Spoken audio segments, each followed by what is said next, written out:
So hello and welcome to the Expat pod and welcome to the shorter version, the kind of quick fire questions.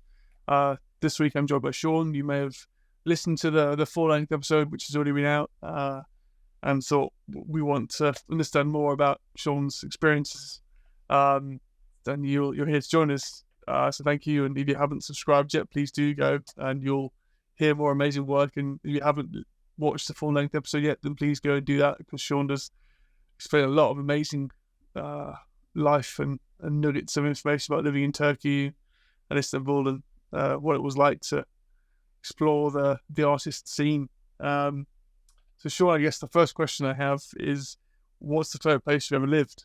I'm going to say a flat at the top of a building in Nişantaşı, which is a very posh, artsy part of Istanbul, which is also called Friends of Education at the time. I don't know if it still is, but it was a school mixed with a flat of the owner of the school. And I lived there for about 6 months in 2012. Loved it. Full of wood. It was beautiful. Great. Was it near anything else around the city, or was it just because of the flat itself? It was like living in the equivalent of sort of Knightsbridge, of not that the architecture's the same, but it was the Knightsbridge of Istanbul. So it's like the really nice part in a nice apartment in the place to be, sort of thing. So, but the cultural part of the city was away a bit. But this is the residential part and still very nice. You know, I was lording it for a little while, for a year or so, not for long. Wonderful. And my next question is, what's your favourite international food? Favourite international food would be... See, I'm really bad. I'm just not foodie. I'm not foodie at all. However, I'm going to say baklava to answer your question, with the Turkish dessert full of syrup. Incredibly bad for you. Incredibly delicious. And is there a certain way you like to eat it, or is it a street food you can have? Well, where's your best place to get baklava?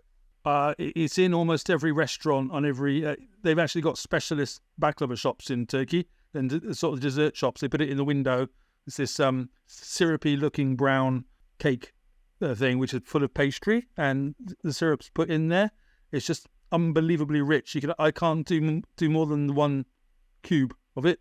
It's like fudge here. You know, you can't do like 3 fudge, can you? Do one, and it's like that. And get a spoon and go. Fuck, that's enough. Have a Turkish coffee. Fag, perfect. Wonderful. What's your favourite international tradition? Haven't done enough of them to answer very intelligently, but I went to New Orleans in 1990 with my dad, and we saw the Mardi Gras go down the French Quarter, and so it was my first experience of flamboyant transvestites on the back of trucks, which everyone should have once in their life. And watching that happen down at New Orleans with all the jazz in the background, proper multiculturalism, which I hadn't been exposed to at 15, it was amazing. So I got to see that. So that was an amazing international tradition, I guess. Yeah, definitely. I've not been either, but I know Bourbon Street has a distinct smell. Absolutely, yes. What's your favourite thing about living abroad? In terms of everything we've spoken about today, is that the ability to do something from within a big city, as whilst you have your niche, which in our case is being a white Englishman was my niche in Istanbul, doing that in the middle of a massive city gives you lots of opportunities within that to actually make your album and to market it, to get people interested in it, to get them to come to the shows. All that becomes exciting and doable. So was I an opportunistic artist while doing that? Sure I was. That's how you get things done sometimes. And and that's what I did. And that was, for me, the best part about living there. After all the things about exploring other people, sure. But that was the real thing, the creative bit. Great. It's a great reason. What's your best homesickness remedy?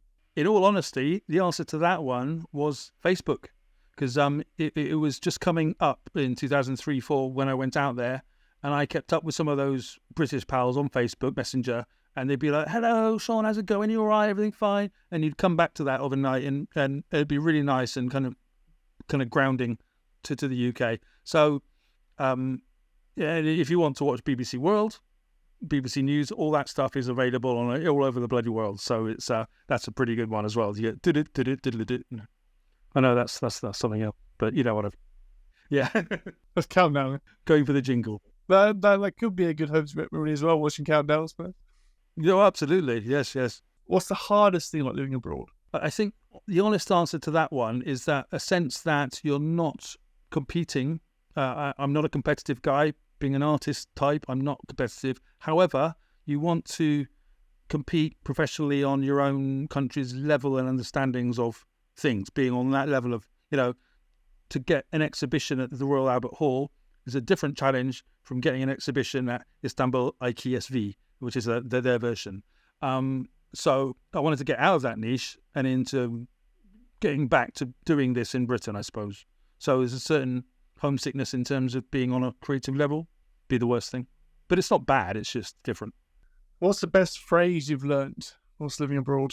Ataturk, who set up the modern secular Republic of Turkey after the First World War, when he kicked Britain out, one of his catchphrases was peace at home, peace in the world. And it's hippified, but it's really succinct and it really covers. People have called him a dictator. Have you ever heard a dictator talk like that?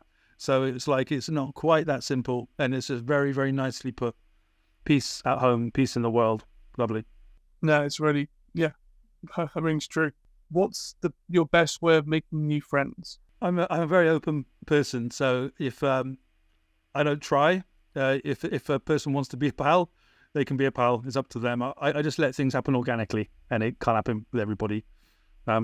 Just be friendly and be natural, Don't be pretentious is the only rule I have in other people. So if they do it with me, it's fine too. Transparency, though.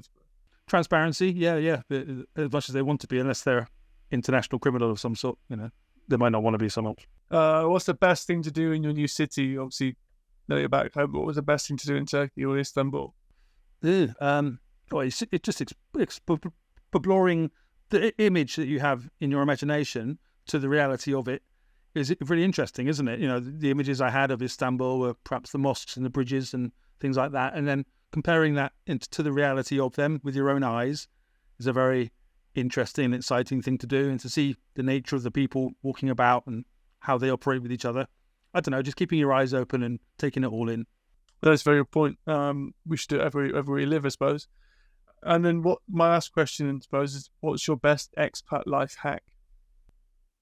It's like what one nugget of advice that would help expats kind of traverse life in a more efficient way or more lucrative way from an experience point of view, just a more rewarding fashion.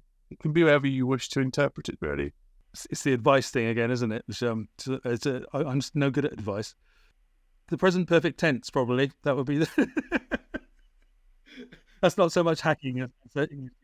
I'd say so, because people are so focused on the next day, as opposed to today.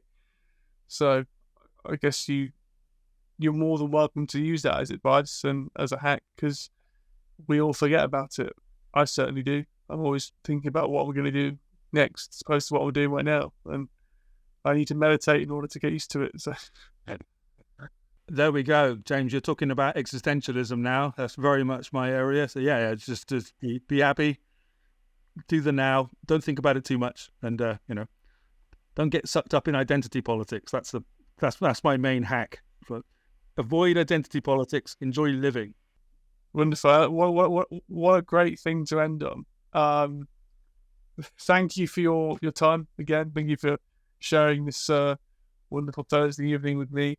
And I hope you all enjoyed the conversation with Sean and these little silly questions I tend to do just to lighten everything up, which do have a lot of value, I find anyway.